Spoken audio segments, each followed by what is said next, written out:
Salut jeunes gens et bienvenue dans cette nouvelle table ronde, une table ronde concernant le dernier long métrage de Damien Chazelle, First Man. On l'avait connu dans le percutant Whiplash, on l'avait apprécié dans le dansant et le chantant La La Land. Il nous revient aujourd'hui avec First Man, le premier homme sur la Lune donc. Et pour parler de ce long métrage, j'ai le plaisir d'accueillir trois intervenants, vous les connaissez bien. On va commencer par l'homme qui fait trembler Universal, l'homme qui a augmenté le taux de natalité au Japon depuis son passage. Vous l'avez reconnu à son rire, Charles. Salut Charles. Bonsoir à tous. Comment vas-tu? Ah bah ça faisait longtemps, ça va bien, ça va bien. Je suis revenu en France là. Et j'ai déjà Ça va, pas trop prévu dépaysé. aussi hein, forcément un petit peu, hein. Mais tout se passe bien de mon côté, tout se passe comme prévu et j'y retourne dans un peu moins d'un an maintenant. Ça y est, le truc est lancé. Pour le moment, il n'est pas interdit de territoire, donc bon, ils le veulent pour le Ah, moment. Ils Apparemment, repeuplent le Japon aussi, hein, donc bon. apparemment, ils m'aiment bien, ouais. Le fait que j'aurais repeuplé un peu le pays, bah, ils étaient contents et tout. L'empereur, il a carrément salué En 10 000 gros, tu es comme un personnes. cycle, c'est-à-dire que tu as une catastrophe nucléaire sur un tremblement de terre, ensuite il y a toi qui vient repeupler, tu repars en France et tu attends la prochaine catastrophe naturelle pour y aller, quoi, c'est ça? Bah, on m'appelle le Saitama français un petit peu. Bon, il est en forme et tant mieux, ça nous fait plaisir en tout cas de t'entendre dans un de nos débats. On a le plaisir aussi d'accueillir celui dont je ne peux pas prononcer le prénom avec douceur, je suis obligé d'hurler. Philippe, comment vas-tu? Je sais où je me cache, derrière le micro. Eh ben écoute, comment ça va toi, surtout, parce que ça fait un petit moment que... Très bien, ça va, Hamdoullah, comme on dit, hein, tout va bien. Non, non. Non, ça me fait plaisir de vous accueillir. Et le dernier de nos intervenants, il est perspicace, il est réfléchi, parfois effacé, puis il surgit d'un coup pour nous sortir quelques bons mots. C'est le petit Maxime. Salut Maxime. Salut, quel beau portrait. Ça Ça te me ressemble touche. assez bien. Il pèse ses mots, il les choisit avec comme des bons fruits au marché. Non, c'est vraiment toi. En tout cas, bienvenue à toi. Ouais, ben merci, ça faisait un petit moment aussi, donc ça va être sympathique de parler sur ce film. Il y a certains points qui seront intéressants à aborder, je pense, donc ouais, ça fait plaisir. Ben, je te laisse la parole rapidement. Après, on rentrera bien sûr dans le détail, Mhm. on pourra se faire plaisir. Qu'as-tu pensé de First Man? Alors, First Man, déjà pour contextualiser rapidement, Damien Chazelle, c'est quelqu'un dont j'avais beaucoup apprécié les premiers films, sans pour autant trouver comme certains qu'il est l'une des nouvelles moutures d'Hollywood, avec un talent exceptionnel, qui renouvelle le genre. Non, Damien Chazelle, c'est un bon réalisateur qui a fait des bons films, qui, pour le cas de La La Land, effectivement, avait tendance quand même à un peu nous changer de certaines grosses productions qu'on voyait régulièrement. Pour ce qui est de First Man, donc il n'y avait rien qui a priori me refroidissait ou me laissait présager certaines choses, donc j'y partais confiant. Et j'ai forcément été un peu déçu car c'est un film qui, sur beaucoup d'aspects, n'arrive pas réellement comment dire, à venir à bout de ce qu'il entreprenait. Et même des fois, pour moi, ça coince déjà au niveau de l'entreprise et des ambitions premières. Et donc, c'est un film, par contre, qui comporte certaines séquences qui sont extrêmement bien maîtrisées, parfois sublimes. Je pense que c'est le terme, on en reparlera, mais qui, oui, dans sa globalité, est assez décevant et qui, pour moi, est bien au-dessous des deux précédents films de Damien Chazelle. Très bien. Philippe. Alors, je vais le dire directement, j'ai échappé à l'ouragan Whiplash.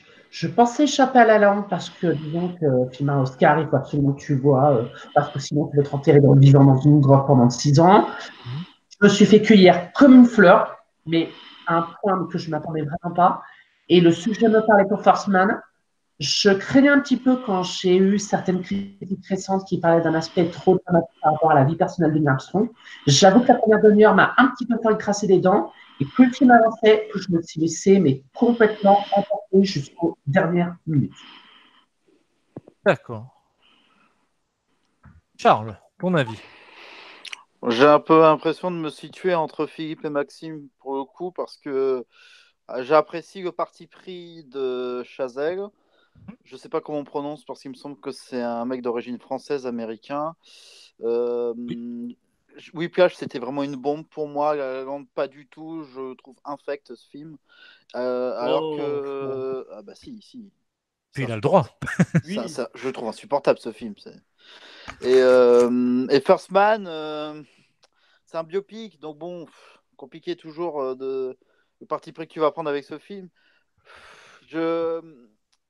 Je dirais pas que je l'ai pas apprécié parce que c'est pas vrai, mais j'ai l'impression d'être sorti de la séance en me disant ouais, bof quoi. C'est ça le truc que nous propose Chazelle. Non, je voyais ça autrement.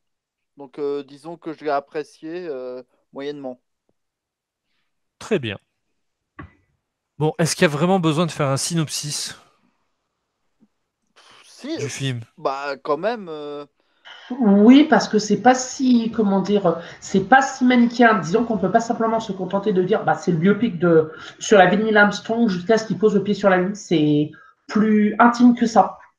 Oui, non mais c'est pas une histoire de C'est une manichéen. adaptation d'un bouquin aussi. Oui, déjà c'est adapté d'un bouquin. Je t'avoue que je sais juste ça, moi. Je connais pas les détails, j'ai même pas vu la bande-annonce. Bah, de toute façon, je regarde plus les bandes-annonces, ça ne m'intéresse plus. Et en fait, ça raconte sa vie entre à peu près quand sa fille meurt, vers 1960, je 61. crois. 61, voilà. Et quand il arrive sur la Lune, hein. Ça retrace 8 ans de sa vie avec des rappels comme quoi il est allé faire. Enfin, comme il est allé, bon, c'est la vérité, faire la guerre en Corée. C'était un militaire. Il avait commencé à faire des études. Il a même eu un diplôme en aéronautique.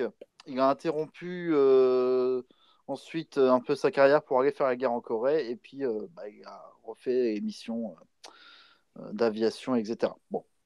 En gros, voilà, qu'est-ce qu'on peut faire comme synopsis du film, et ça retrace un petit peu tout le périple qu'il a suivi lui intimement, et un petit peu tout ce qu'ont vécu, tout ce qui a été vécu par ses collègues et amis parfois sur émission sur émission de De la Gemini et NASA. Apollo. Très Comment? bien. Même ses collègues à hauteur et à l'échelle de la NASA ou même à l'échelle du pays même. Oui. Mais c'est surtout très centré sur Neil Armstrong au final, hein. On s'intéresse pas particulièrement à Buzz Aldrin Oui. ou à Gus ou à Ed.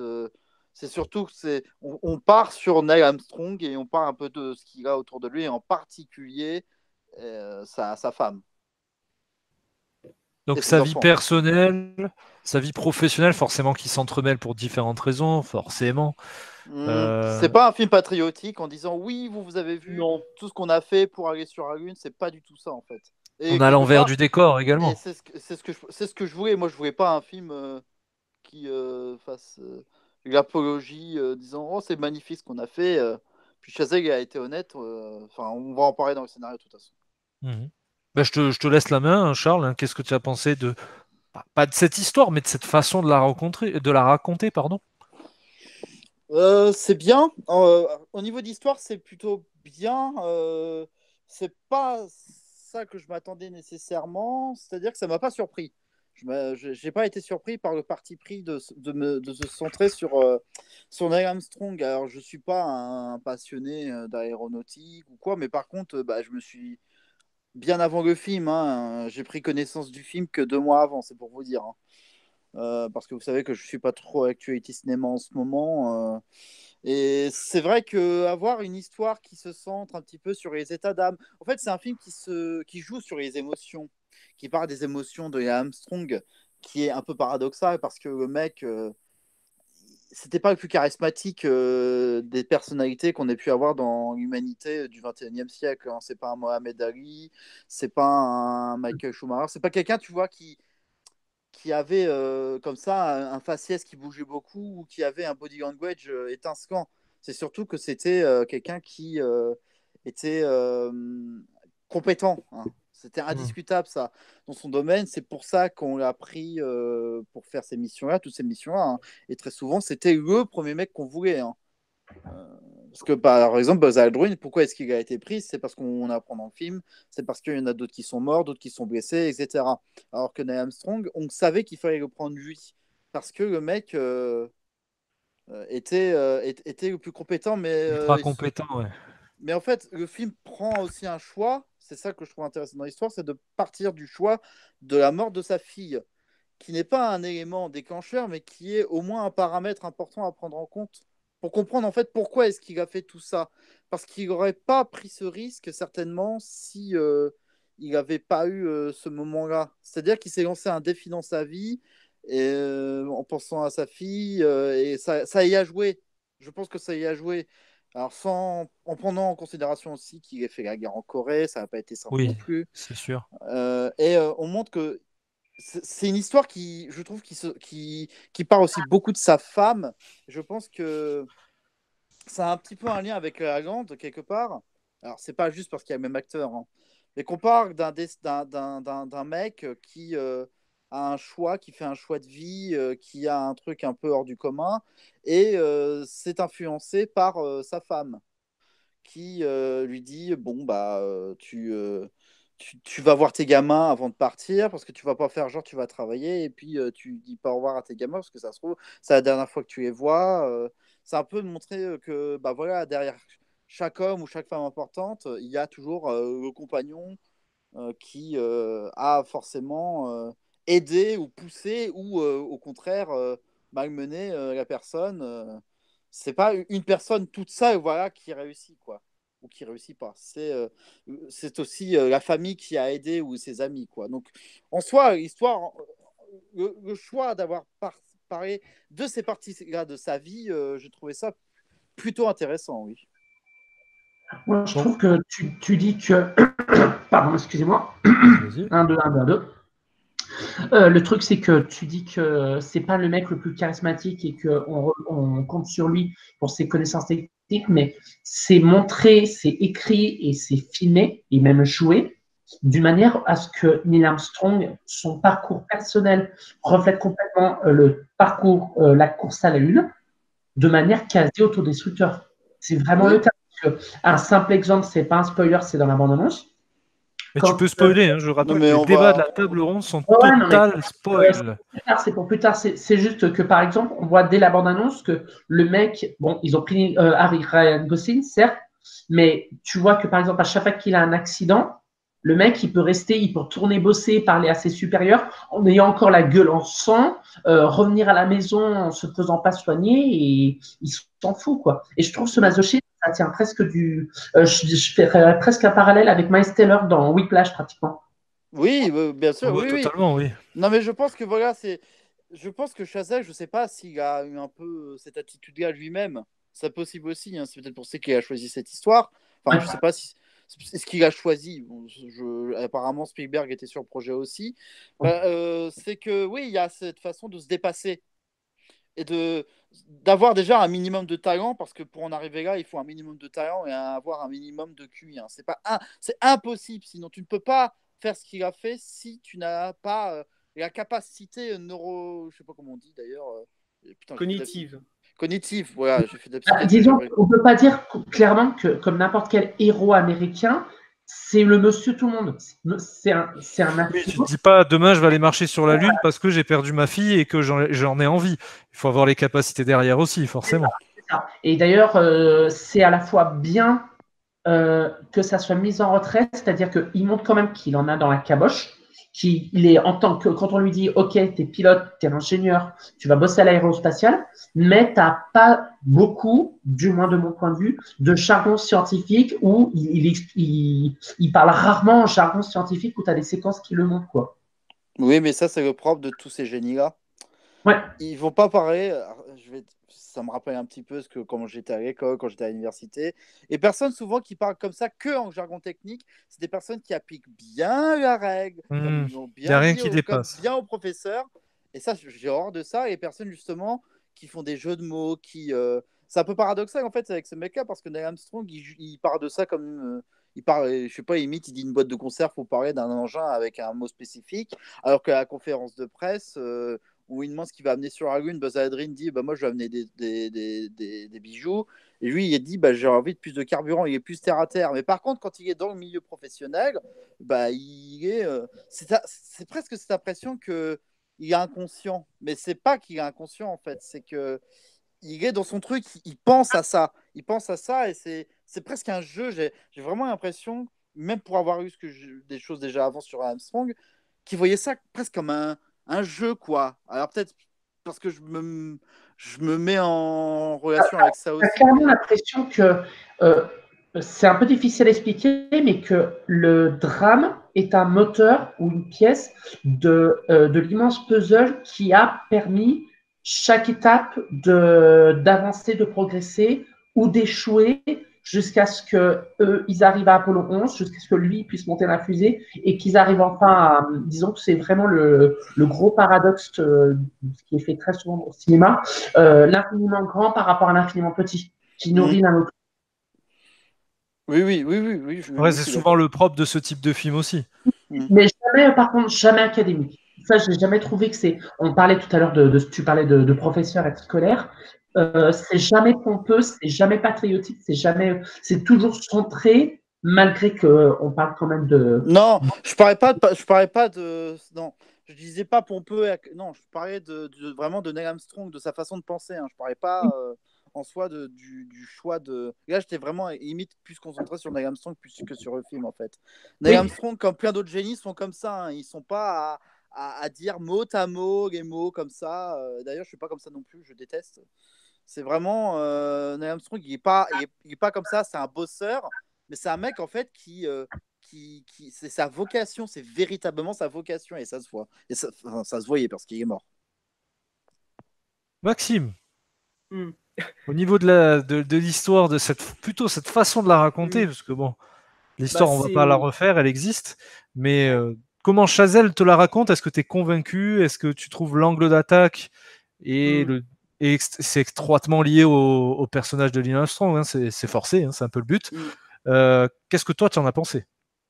Bah déjà, là, j'écoutais un peu ce que développaient Philippe et Charles, car moi, je pense que je serais un peu plus sévère comme son scénario. C'est vrai que là où le film, on va dire, m'a assez plu dans ce qu'on pourrait appeler son parti pris, et parce que je trouve pas qu'il y en ait énormément, c'est dans le fait de présenter un héros qui n'est jamais désigné comme tel. C'est-à-dire que Neil Armstrong, on voit son évolution, on voit sa construction aussi bien sociale que intellectuelle, on voit les prouesses quand même qu'il a à certains moments et à certaines réactions qui sont très éprouvantes.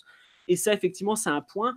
Mais voilà, quoi, qui stylistiquement, cinématographiquement, n'est pas non plus excellemment développé ou quoi. Et moi, justement, bah, je vais un peu rebondir sur l'ensemble, sur la narration en soi. Je trouve, tout à l'heure, Philippe parlait effectivement, il disait que le film n'était pas conventionnel, qu'il n'était pas patriotique. Là, peut-être tu as confondu les deux termes où tu les as posés. Qu'il n'est pas patriotique, oui. Je suis entièrement d'accord et on a déjà rapidement parlé. À aucun moment il y a, je trouve, de déification des États-Unis, de quoi que ce soit de manichéen. Par contre, en termes d'écriture et de réalisation, je trouve ça assez académique, c'est-à-dire qu'en fait, qu'est-ce qui se passe dans ce film? Assez rapidement, bah, au début, on voit Armstrong qui fait de manœuvres, bref, le film est un peu divisé, schématisé en plusieurs expéditions, et je vais revenir aussi là-dessus parce que ça pose un petit problème, et ça me fait notamment penser à un film qui a adopté la même structure et qui se débrouillait beaucoup mieux. Mais oui, pour revenir à l'histoire, donc il y a une première opération, ensuite on apprend le deuil auquel devra faire face Neil Armstrong parce que sa fille va mourir d'une maladie, un cancer peut-être, je ne me rappelle plus. Une tumeur. Une tumeur, voilà. Et donc après, qu'est-ce qu'on va voir? On va voir comment il va intégrer les différentes missions qu'il va prendre part, comment, encore une fois, il va gérer son deuil, comment il va gérer sa vie de famille. Mais en soi, c'est pas un scénario et une quête qui n'a jamais été développée. Et là n'est pas le problème, tu peux très bien reprendre des éléments scénaristiques qui sont déjà vus et justement y apporter quelque chose, mais c'est là où il y a un problème. Qu'est-ce qu'apporte ce film qu'on n'ait pas déjà vu? qu'est-ce qui fait que, oui, en regardant ce film, je ressens quelque chose où j'apprends quelque chose sur le cinéma, où il y a quelque chose qui m'est transmis sur le cinéma, ou bien encore qui est développé dans la psyché du personnage. Moi, j'avoue que j'ai un peu du mal à, à voir ce que les fans du film ont trouvé d'admirable là-dedans. Et notamment dans la manière de filmer, mais on en reviendra plus en détail, c'est souvent de la caméra au pôle qui tremblote beaucoup, avec des plans sur le faciès des personnages, notamment sur le jeu avec Neil Armstrong qui est assez froid et qui terrorise beaucoup. Mais voilà, quoi, moi vraiment, hormis quelques séquences, et pour moi c'est comme le point fort du film, c'est un film qui a pas vraiment de réelle cohérence et de jalons définis, et de propos sur la longueur qui se suffisent à lui-même, quoi. Ouais, c'est vrai que quand je disais que Parti pris était intéressant, moi je disais intéressant par rapport à des passages de la vie d'Armstrong. Mais par contre, en effet, sur la façon de faire, bon, c'est difficile quand même. On est en octobre 2018. C'est difficile d'inventer. Ça y est, c'est plus possible. Ça devient vraiment très compliqué. Et en plus, on parle quand même d'un film américain. Chazelle, Gosling, hein, tu vois, c'est pas non plus un truc qui sort du trou du cul du Turkménistan. Hein, donc on voit pas non plus. C'est ouais. Il y a un certain moule même pour ce type de film que tu vas retrouver, des codes de ce type de film ou de projet en fait. Oui, non, mais les codes, on les connaît tous. Et la façon de faire, c'est très, très académique. C'est même trop académique. La façon de narrer. Ouais. Alors, autant La La Land, même si je trouve que c'est infect, au moins, bah, il y a des choix, il y a des choses de tenter. Bon, ok, on parle d'une comédie musicale, d'accord, mais si vraiment on parle de Chazelle, bah là, Chazelle, parce que j'imagine qu'il a narré l'histoire, mais qu'il a forcément tiré un truc du bouquin, mais que c'est très... c'est pour ça que j'ai trouvé des fois, ouais, mais tu ne nous surprends pas en fait. Il y a aucune... C'est un biopic en fait. Si tu connais déjà l'histoire, bah, bien sûr que tu vas pas apprendre. Ce qui va être intéressant, c'est de savoir comment l'auteur va narrer l'histoire dans ce film-là. C'est clair. C'est la façon de raconter qui t'intéresse, oui. Et quand même, sur la durée, c'est au-delà d'être académique, parce que tu peux être académique et être, on va dire, classique, même si c'est pas tout à fait le même sens, en faisant très bon, c'est-à-dire en réutilisant certains codes, mais en se les appropriant sans les renouveler suffisamment pour livrer un bon film. Mais là, au-delà de la narration qui est très linéaire, très classique, et d'ailleurs je vais faire un petit point rapidement, je disais que j'ai dit sur Twitter, et c'est quelque chose qui m'est venu à l'esprit après quand j'ai un peu cherché les fiches Wikipédia, il y a un point commun entre First Man, entre Spotlight et entre Pentagon Papers, qui est Josh Singer, le scénariste. Les trois films sont très mal écrits et sont pas satisfaisants de mon côté. Ah d'accord. Alors bon, Pentagon Papers, j'ai pas vu. Mais oui, par rapport à Spotlight, je suis d'accord. Alors moi, Spotlight, c'est franchement chiant, hein, et plus académique que Spotlight. Alors, académique, par rapport à ce qu'on sait déjà, ça n'apporte rien. C'est vrai qu'on peut comparer à Spotlight. Il a uniquement servi à faire un putain de pied nez à George Miller pour pas que Max Fury Road ait le meilleur film. Bon, après, est-ce que vraiment les récompenses... Non mais voilà, les récompenses. Les récompenses, est-ce que c'est vraiment... C'est dommage de juger les films via leurs récompenses. Non, mais parce qu'au final, le mec, quand il l'a fait, il l'a pas fait pour ça. Récompense, moi. Non, mais pour revenir là-dessus. Cette histoire de récompense, il a été positionné pour un truc à Oscar. Je suis désolé, il avait été positionné. Et il y a des films, c'est-à-dire que... Oui, mais est-ce que vraiment... Après, on a le droit de vivre les films par rapport à des récompenses. Les mecs peuvent faire des films pour des récompenses s'ils veulent, si ça leur permet de financer le reste de leur carrière. Ça me dérange pas. Mais nous, spectateurs, on a vraiment besoin de ça pour aller voir un film? Ben non, mais écoute, j'ai l'impression... Vous savez, il y a plusieurs mois, depuis plusieurs mois, j'ai un peu aussi pris du recul par rapport à ces histoires, déjà sur le cinéma tout court, sur, mine de rien, 5 mois au Japon, ça te fait réfléchir sur plein de trucs, hein, inconsciemment. Et les histoires de récompense, déjà sur First Man, j'ai cette impression que Chazelle, il a senti le truc avec Whiplash, je sais pas si il était prêt à être nommé avec Whiplash, alors la preuve que si, puisqu'il a eu un Oscar 3 même, dont un pour l'acteur et montage. Il a se dit, bon, bah, les La La Land, c'est parfaitement un truc dans l'air du temps. Non. Mais si. Là, Mais je bien suis sûr pas que du tout si. d'accord. Hein. Tout le Tu film. écoutes Sagel, tu C'était surtout ça. Alors, parlez pas tous en même temps et on fait cette parenthèse et après on se reconcentre sur notre film du jour. Ouais, mais c'est lié au film du jour parce que La La Land et First Man, j'ai cette impression qu'il veut faire un truc, il faut vraiment correspondre au collège des votants. C'est bien Non. académique, il faut être bien Non. gentil pour avoir des votes. Alors, Non, mais je oui. vais peut-être rebondir et si Philippe a rajouté quelque chose.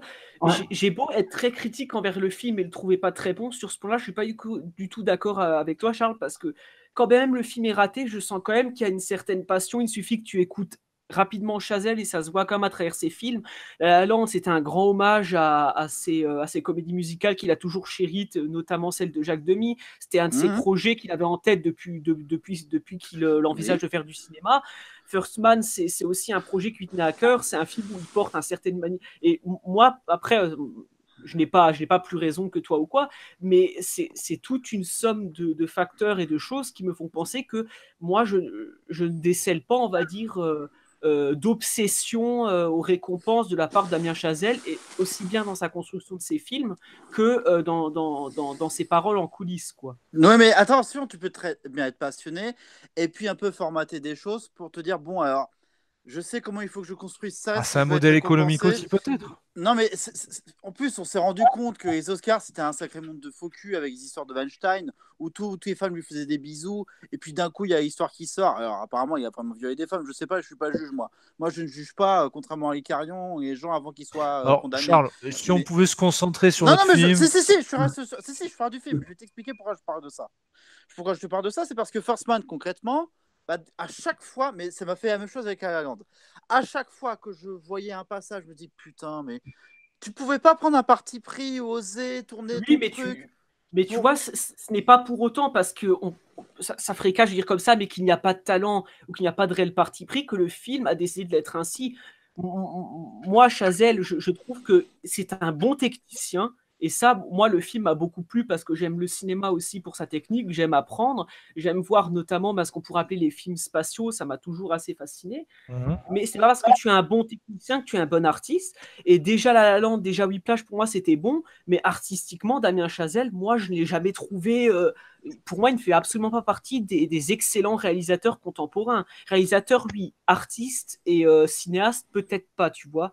Et donc, c'est pas parce que le film n'est pas bon qu'il n'est pas bon parce qu'il a décidé d'imiter certains films. C'est juste parce qu'il n'avait pas, de revers et d'ampleur suffisante, quoi. Non, mais moi je pense que First Man, il a limité le potentiel de First Man comme il avait limité le potentiel de La La Land. Après, c'est difficile de comparer ça, les deux après, films. c'est ton avis. Moi, je te Non, c'est pas une histoire d'avis. C'est vraiment la façon que dont je vois ça en général pour des films comme Spotlight. Parce que tu peux pas dire qu'il prend pas en considération les Oscars et puis en même temps dire Spotlight, c'est un petit peu le même schéma que. Non, mais Spotlight, le sujet est très différent. Hein. Franchement, tu ne peux pas comparer. Non, mais je parle vraiment de la façon de narrer, de reprendre une histoire en plus extrêmement connue.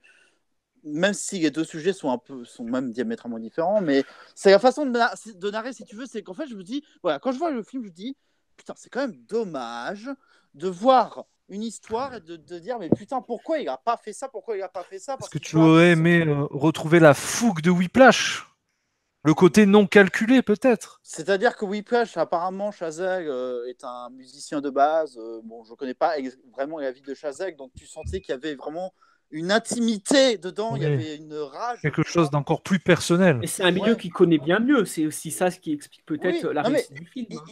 Il peut oser se parler d'un milieu qu'il ne connaît pas. Hein. J'aime bien les risques. Mais le film First Man n'est vraiment pas risqué. Il n'y a jamais de risque. Jamais, jamais, jamais. Et c'est ça que je reproche. C'est un reproche que je dis depuis des années. Donc bon, en fait, je m'en fiche des Oscars maintenant. Ça y est, c'est un truc que je m'en fiche. Mais quand tu vois First Man, je ne peux pas m'empêcher de penser, putain, pourquoi il a fait ça? Ah bah oui, c'est pour satisfaire un collège. À chaque fois, je me dis ça, je fais, mais putain, mais trop calculé. C'est trop, regarde, c'est calculé. C'est un calculateur, Chazelle, et je suis persuadé que c'est un bon technicien. Mais du coup, vu que Philippe a beaucoup aimé, moi, c'est vrai que j'aimerais bien que tu lui dises, ouais, qu'est-ce que tu as trouvé déjà au niveau du Dans scénario, l'histoire le ou autre, film, bien dans le entendu. film, parce que moi, comme Charles, on a du mal à voir, quoi. C'est un peu difficile à expliquer, c'est-à-dire que disons que l'histoire déjà de Neil Armstrong, c'est surtout le côté dramatique qui m'avait au début coincé. Et quand j'ai vu que tout ce qui était, ce que je disais tout à l'heure, tout ce qui était le parcours intime et dramatique humain était vecteur de sens pour amener jusqu'à la réussite technique. Et ça, Chazelle, il nous baise, excusez-moi du terme, pendant une bonne demi-heure, 3/4 d'heure, en mettant complètement de côté l'aspect. Oui, au fait, en arrière-plan, on essaie de rattraper les Russes. Et là, le truc, c'est qu'une fois qu'ils sont atteints Apollon 11, on se dit, OK, donc la parenthèse dramatique va se fermer. Il nous en fout une, mais monstrueuse, avec tout ce qui est l'aspect décollage, etc. Et là, sans prévenir, il te fusionne la petite, la grande histoire, la fiction et la réalité en balançant un élément narratif qui est totalement sincère, totalement compréhensible. Qui est Je dis juste Karen. Non, dis clairement les choses, en fait. Ça, et on dit juste que cette scène qui arrive peut-être certes de nulle part, mais qui te broie, du moins c'est ce que ça a été. C'est quelle scène, parce que j'arrive pas. La scène dans le cratère, le truc qui l'amène sur la Lune. Ah bah tiens, tu fais bien d'en parler. Ah. Voilà. Justement, moi, donc ça, en tout cas pour toi, Philippe, c'est le moment où tu t'es dit waouh, c'est bon, le film m'a convaincu, je me suis fait avoir. C'est quand il lâche le bracelet, c'est ça? C'était la reconstitution de excuse du peu. J'en avais le cœur qui battait, c'est-à-dire qu'on est du point de vue subjectif, on revit les premiers pas sur la Lune au dialogue près, c'est-à-dire l'absence de son, les dialogues qui sont rentrés dans l'histoire des astronautes. C'est-à-dire que même si on n'est pas c'était presque un impératif de respecter ça, non? Oui, bah oui. C'est que pendant 5-10 minutes, tu es tellement porté déjà par le spectacle visuel, putain, il nous reconstitue l'histoire. Et d'un coup, l'impression de vivre le moment réel, en fait, ouais. Et boum, c'est tout. D'accord, ouais. Bah écoute, moi je suis jaloux de toi, hein, quand tu as eu ces sensations. Non, mais... J'aurais vraiment aimé vivre ça. Hein. Parce que moi j'ai vu ça, bah en fait, ouais. Moi ce que je trouve juste intéressant éventuellement, c'est parce que bon, il y a des gens qui sont complotistes et ils pensent qu'on n'y est pas allé. C'est dans le studio de Kubrick, rappelle-toi. Non, mais de nous montrer qu'en fait, c'est parce que c'est une caméra qui a été déployée pour montrer qu'en fait, c'est pas quelqu'un qui a posé la caméra. Et déjà, il suffit de se renseigner pour comprendre un petit peu. Et puis, nous montrer ça déjà, ça change tout. C'est pas genre, on fait descendre Gosling et puis on ne montre que ça. Non, on montre par quel moyen. La conception de la mise en scène dans la mise en scène, en gros. Oui, par quel moyen on l'a filmé. En fait, parce qu'ils sont restés 2h30, la réalité, c'est qu'ils sont restés 2h et quelques sur la Lune, ce qui correspond à peu près à la durée du film. Je ne sais pas si c'est un hasard ou si c'est moi qui hallucine, mais c'est... si tu as eu trouvé que c'était un boom, Philippe, très bien. C'est-à-dire que le film, tu t'es lancé dedans sans penser à autre chose et tu as vécu le truc et ça a fonctionné pour toi, et tant mieux. Ce que je disais, c'est surtout qu'au début, je me suis dit, ah mince, dommage, je fais moins les méclats à la langue, parce que le côté dramatique, même si je suis touchée, ne m'emportait pas. Je vais reprendre le cliché français par excellence, la dispute en couple dans la cuisine. Oui, d'accord. Ouais. Malheureusement. La banalité du quotidien face à l'exploit qui va être accompli, quoi. C'est ça. Franchement, ouais, j'ai du mal à comprendre ce que tu dis, qu'il ne reprend pas là-bas. Parce que, pour revenir vraiment à ce que tu disais, parce que là, ça m'a rappelé quelque chose, que tu parles, c'est de la scène où il lâche en gros le bracelet dans le cratère. Le bracelet de sa fille. Qui, en termes de construction, moi je me dis effectivement, c'est quelque chose qui est assez subtil et qui vient, quoique maintenant on connaisse ce genre de scène, c'est quelque chose qui est assez bien pensé. Mais le problème de cette scène, et moi je vais dire qu'il m'a posé, mais que en tâchant d'avoir le plus de recul et de m'abstraire de moi-même possible, c'est que cette scène aurait de l'impact si les personnages avaient eu une construction suffisamment ample, suffisamment innovante, suffisamment riche cinématographiquement, pour que cette scène déclenche, oui, toute une signification et toute une sorte d'émotion en nous. Parce que moi, on parlait de la narration, c'est vrai que la manière linéaire d'écrite n'est pas très bonne, mais qu'est-ce qui est narré?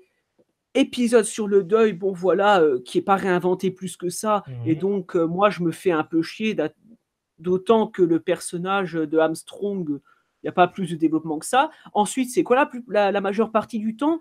C'est quelqu'un qui renie ses gosses et sa femme qui l'engueule pour ça. Tu vois, franchement, ça fait un peu abrupt de la manière dont je le dis, Oui, oui, mais, oui. mais vraiment, Mais c'est comme ça que peut-être que tu l'as prise aussi, cette mais façon de voilà, faire. mais parce que ce qui fait la richesse d'une scène à un moment donné, c'est toute la construction narrative qui le précède, et c'est toute la richesse du cinéma qui fait ça. C'est que le cinéma qui prend aussi des traits à la littérature et à la narration, c'est que telle scène a de l'ampleur, a une émotion, a un sens, par écho par rapport à tout ce qui s'est passé avant.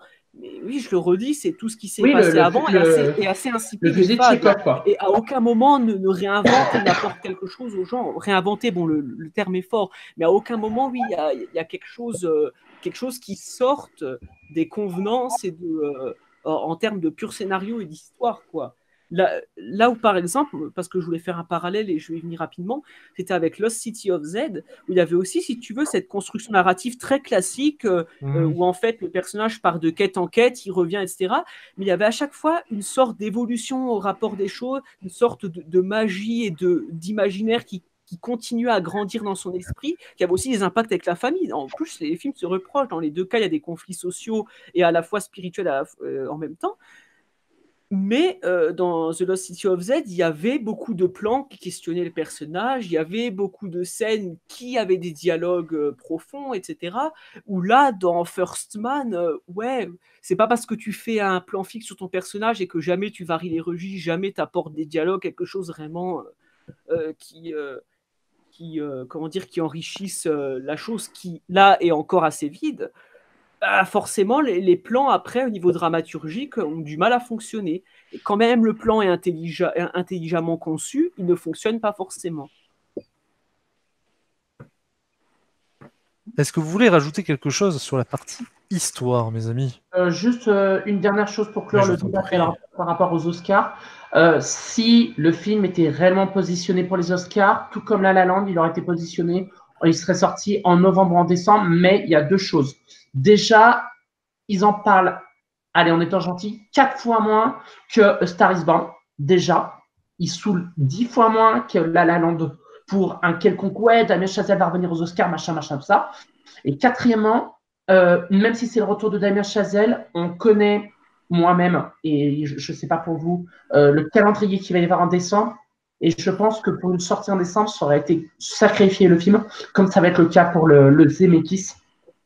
Après, le retour de Chazelle, il n'est pas parti longtemps non plus. Hein. Oui. Quoi? Il est pas parti longtemps, Chazelle. Le retour de Chazelle, Oui, il est toujours là, en fait. Il n'est pas réellement parti. Il n'a même pas pu nous oui. habituer comme certains réalisateurs qui vont s'absenter et qui vont revenir quelques années. Alors, il n'y a rien de calculé là-dedans. Il y a aussi une volonté de rechercher des projets qui les intéressent peut-être davantage. Il est loin d'être Oui, c'est-à-dire faire du Ridley Scott qui vient tous les ans avec un projet. Hein, attention. Hein. 2017-2018 ou 2017-2019. En effet, ça je comprends. Mais j'ai clairement l'impression que, comme c'était dit tout à l'heure, le sujet lui tient à cœur, Oui. mais Ah, ça, je dis pas le il n'a pas contraire. été positionné pour les Oscars. Je ne sens pas que cette fois-ci, contrairement à La La Land, qu'il est positionné pour les Oscars, ce film. Non, mais je dis pas que Chazelle veut absolument à chacun plan qu'il fait les Oscars. Oui, aller il chercher pense à sa ça, statuette. mais que forcément ça lui traverse l'esprit et Ou alors il en a même plus conscience et il le fait dans ce moule-là, entre guillemets. non mais c'est ça. Non mais peut-être qu'il sort, oui, alors il sort en octobre, il sort pas en décembre, ça change tout. Il y a pas mal de films aussi qui étaient sortis des mois et des mois avant. Mad Max Fury Road aussi était sorti au mois de mai et pourtant il a été nommé aux Oscars. Sauf que George Miller, bon, en effet, lui, il y pensait pas forcément. Ça aurait été bizarre qu'il soit pas. Après, c'est-à-dire que si tu te fixes aux Oscars, il y a rarement des chefs-d'œuvre dans les Oscars nommés. Ah, bah, ça, on est d'accord. Hein. C'est-à-dire que oui. Oui, on répond à l'attente du moment. Hein. Il faut sortir de ce mood-là de ah, machin Oscar. Bah oui, c'est sûr que si tu ne suis que les films d'actualité, bah bien sûr que tu es obligé d'en parler. Oui, oui. Sauf que, bah, étant donné qu'en j'en vois de moins en moins, Les on se fait un Oscars, peu- c'est un peu la vitrine d'un magasin. On va te mettre les plus beaux produits, mais les plus beaux Oui, produits selon celui qui le vend, en fait. ah bah oui, Pas oui. forcément les bonnes affaires, si je continue dans ma comparaison Non, mais Black First Man, très Panther, mercantile. en positionnement pour meilleur film et Infinity War qui va tout faire pour être casté pour des récompenses pour la technique face à des je sais pas ce que je veux dire par exemple bah, justement un First Man ou un Ready Player One, un truc comme ça. Franchement, ça me ferait très très mal personnellement. Après ça, encore une fois, pour moi, les Oscars, c'est très bien, c'est rigolo, tant mieux pour celui qui gagne. Mais c'est dommage, ça pollue vraiment les possibles discussions et la possibilité de mettre en valeur d'autres films ou même de parler Oui. concrètement du film proposé. Au non, parce final, que First je, Man, tu te je- concentres sur ton film, ta sensation. Alors, Philippe, ça va aller le chercher sur l'émotionnel, il va être surpris, et tant mieux. Vous, Maxime et Charles, vous y voyez autre chose sans non plus conspuer et hurler. Vous êtes dans la nuance, et tant mieux. Non, c'est pas Le Venom. projet. Donc ça c'est bien, à la limite tant mieux, on se concentre sur ce qui nous est raconté. Bien sûr, il y a l'influence des Oscars, on parle d'un jeune réalisateur qui a déjà un succès fou et qui est reconnu par ses pairs. Alors après c'est toujours pareil, est-ce qu'ils ont valeur de bien reconnaître le tout? Ça c'est autre chose, c'est un éternel débat. Non, mais le truc, c'est que moi, je suis frustré, en fait, que le gars aille pas jusqu'au bout. Et c'est Est-ce ça que m'énerve, ça. tu voulais du whiplash un peu dedans, dans la fougue, dans le côté Non, mais brut, dans le côté autant, percutant? autant le choix de pas mettre de musique quand il arrive sur la une, bon, bah oui, c'est pas Coller au Armageddon. réalisme, faire vivre C'est... l'expérience, oui, pourquoi pas, oui. Non, mais je veux bien. Mais ça, ok, je prends, Hmm. je prends ça, mais c'est. Je suis déçu. À chaque fois, je fais putain, mais fais ça, fais ça, fais ça. Lâche-toi! Mais j'en ai marre, tu vois, de voir un film. Je devrais Alors, pas en avoir marre parce que tu dis fais je suis ça, fais habitué. ça, fais ça, mais tu parlais au niveau du scénario ou au niveau de la mise en scène? Bah, des deux. Les deux, on peut. Attention, on a commencé sur l'histoire, mais vous voulez partir sur des aspects autres, vous n'hésitez pas, hein, messieurs. Que, ce que Charles arrête pas de dire fais ça, fais ça, fais ça, est-ce que justement c'est pas Joss Singer qui justement pas aplani, mais disons a un angle d'approche qui a plu à Damien Chazelle, mais qui correspond pas forcément à l'angle souhaité par rapport à une attente du public? Est-ce que c'est pas simplement? Bah, écoute, moi j'ai tendance à dire Tu as qu'un dit quand auteur. même que tu as eu du mal avec Whiplash. Tu dis que tu avais du mal avec Patagon Papers, ce poste. Tu as du mal avec le script de First Man. Non, attends. Dénominateur Alors, commun. Philippe, laisse répondre Charles. Justement, tu lui as balancé Juste. trop de questions, là. Alors, non, mais si, c'est facile à résumer. Whiplash, j'ai adoré parce que c'était un film couillu, ça avait des burnes. Tu cassais une table si tu posais ta tub avec Whiplash. La Land, c'est tout le contraire. Spotlight, c'est comme First Man. C'est un sujet bien connu qui n'apporte rien de plus, en fait. Et même c'est un peu trop larmoyant avec Spotlight. À la limite, First Man, je trouve qu'il y a beaucoup plus de sincérité dans First Man que dans Spotlight. Beaucoup plus. Parce qu'après, les histoires de sincérité, on parle de cinéma, le mec, il y a un projet qui traîne. Bah, bien sûr que Spielberg ne va pas le faire. L'autre Chazelle, il est là. Bah, moi, je prends le projet, évidemment. Puis Après, ça correspond aussi un peu à cette espèce de trait, de points en commun entre ces différents films, j'ai l'impression. non, mais L'abnégation, voilà. le sens du sacrifice, je retiens mes émotions, je les exprime pas pour être plus performant. C'était le cas même dans La La Land où les mecs Non, mais sont. Je l'ai il trouvé y a, con il de y ne pas a- vouloir finir ensemble, mais dans l'idée, en gros, on va s'empêcher d'avoir des sensations et des émotions pour aller chercher la perfection de notre art, de notre science, etc., etc. C'est pas non, mais incohérent non plus pour lui, quoi. il y a une certaine linéarité, Mm. mais qui est cohérente Bien sûr. entre ces trois films pour l'instant. Une vision d'auteur avec des points en commun, quelque chose dans lequel il doit se reconnaître. Il y a certainement un peu de lui à l'intérieur aussi, forcément. Oui, parce Mais il y que a une différence tout de même. C'est qu'en effet, Damien Chazelle n'a pas écrit First Man alors qu'il a écrit Whiplash et La La Land. Mais ça peut être que, comme toi, spectateur, ou plutôt c'est comme compliqué, Philippe hein. pour le coup, en termes dramatiques, peut-être qu'il s'est reconnu dans ce personnage, ou du moins, dans son cinéma, pour lui, colle parfaitement avec cette histoire et cette manière de la raconter. Il a peut-être fait un polish aussi, tout simplement. Comment ? Il a peut-être fait un polish après avoir lu le script de Singer aussi. Ils ont peut-être travaillé ensemble, mais ça, on n'y était pas. Mais dans l'idée, oui. En tout cas, c'est pas incohérent avec son cinéma. Mais il aurait pu aussi partir sur totalement autre chose. Hein. Pourquoi pas, hein. Non, moi j'aurais par exemple parce que je me rappelle pas par exemple dans le film, parce qu'à un moment, vous savez, ils font une sélection en 1962 pour une mission où on n'est pas encore sûr comme va sur la Lune. Mhm. Est-ce qu'il parle du moment dans le film où les candidatures sont closes et en fait Neil Armstrong arrive à déposer un dossier une semaine en retard et à mettre son dossier dans les dossiers déjà existants? C'est pas mentionné, ça. C'est pas mentionné. Et ben pourquoi ils en parlent pas? C'est super intéressant de savoir que Neil Armstrong, c'est pas juste un gentil gars qui veut bosser, c'est aussi un gars qui Le parfait employé, non, pas totalement. c'est pas un parfait employé. Pourquoi il parle pas de ça, par exemple, de ce film-là? Parce que ça existe, ça. Ça, il suffit d'aller. Ceci dit, on parle d'une adaptation d'un bouquin sur une histoire Mais c'est dans le bouquin. relatée. C'est dans le bouquin, ça. Il a peut-être fait des choix en se disant que ça ne correspondait pas à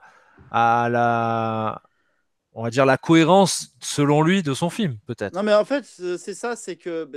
Parce qu'on est toujours sur l'histoire, c'est que. On parle vraiment d'un gars comme si c'est un gentil gars qui, oh, le pauvre, il a perdu. Bon, c'est vrai, il a perdu sa fille. Oui, bon, ça, oui. Mais comme si c'était le gars parfait, un petit peu, et qui était un peu le bosseur, mais c'était pas que ça. Il était. Non, mais lui, il n'est pas développé, le personnage. Hein, ça, Et c'est ça qui manque. Quand je vous dis pourquoi je veux plus. Plus d'aspérité. L'histoire du dossier, là, oui, qu'il a foutu en plein milieu sans se faire avoir, parce qu'il ne s'est pas fait avoir. Et ben, pourquoi ils n'en parlent pas de ça? C'est ça qui est décevant. C'est parce que effectivement, il y avait matière à développer, mais si encore le film, allez, on va dire, c'est un choix narratif, il a envie de passer très rapidement sur le personnage, de montrer les exercices, comment dire, d'entraînement, de montrer les missions, etc. Ok, mais le film passe quand même un temps considérable à nous passer mais des disputes, mais qui sont convenues, qu'on a vu des centaines de fois, qui sont filmés gros plans sur le visage, caméra épaule. Mais tu vois, franchement, c'est dommage parce que je pense que juste après, là, on a un peu fini le scénario, on passera à la mise en scène. Il y a certains points où là, vraiment, le film m'embarque et je dis oui, effectivement, il y a des partis pris, il y a quelque chose de bon. Mais oui, de perdre son temps là-dessus quand tu peux faire autre chose, c'est vraiment dommage. C'est à croire si Damien Chazelle n'avait pas grand-chose à raconter. Ou du moins, on a l'impression qu'il a étouffé son film, presque. À vous écouter, on a vraiment l'impression qu'il a étouffé l'histoire, qu'il l'a. Mais c'est le paradoxe parce qu'il prend du temps quand même. C'est pas comme si c'était fait à la va-vite. Ah, c'est normal. Ah, ça met beaucoup de temps pour étouffer quelqu'un. C'est peut-être pour ça. Moi, je dis oui, vas-y. Pardon. Je dis juste que c'est normal que ça soit étouffé et ça permettra de passer avec la mise en scène. Pourquoi ça serait normal que ça soit étouffé, je t'en prie? C'est très simple, c'est que c'est ce que je disais, même si mes chers camarades ont spoilé l'élément par rapport on peut tout spoiler. Non, mais attends, juste par rapport au spoil. D'abord, on est dans un débat, donc dans un débat, bordel de merde, il faut spoiler dès la première seconde, sinon je vois pas l'intérêt d'un débat. Et en plus, c'est un putain de biopic sur une histoire vraie. Mais putain, mais évidemment qu'il faut spoiler. Non, mais on faut écouter, Philippe, d'avoir vu le film, c'est quand même mieux. Oui. Donc te gêne pas, vas-y. Lâche-toi. Fais comme Damien Chazelle, ce qu'aurait aimé que Charles aurait aimé qu'il fasse. D'accord. Lâche-toi. Déjà, je vais faire le méga paradoxe, c'est-à-dire que je vous rejoins sur le fait que j'aurais voulu qu'il aille plus loin en termes de mise en scène, parce que c'est sûr que passer de La La Land à celui-là, quand je dis que j'ai été un peu déçu dans la première demi-heure, trois quarts d'heure, c'est-à-dire l'intro, qui est filmé façon tic de Nolan, c'est-à-dire je te filme l'avion depuis la carlingue arrière, ça, non merci, ça j'en ai ras-le-bol. Mais voilà, je tacle au passage. Non, mais le truc, c'est que il est moins virtuose concrètement dans les passages dramatiques qu'il l'a été pendant, à le mettre gentil, 92% de La La Land. C'est-à-dire qu'il y a des scènes dans La La Land qui sont dramatiques. Et pourtant, mais qui sont certainement pas virtuoses dans La La Land. Si, quand même. Excuse-moi. Virtuose, tu te rends compte du mot virtuose?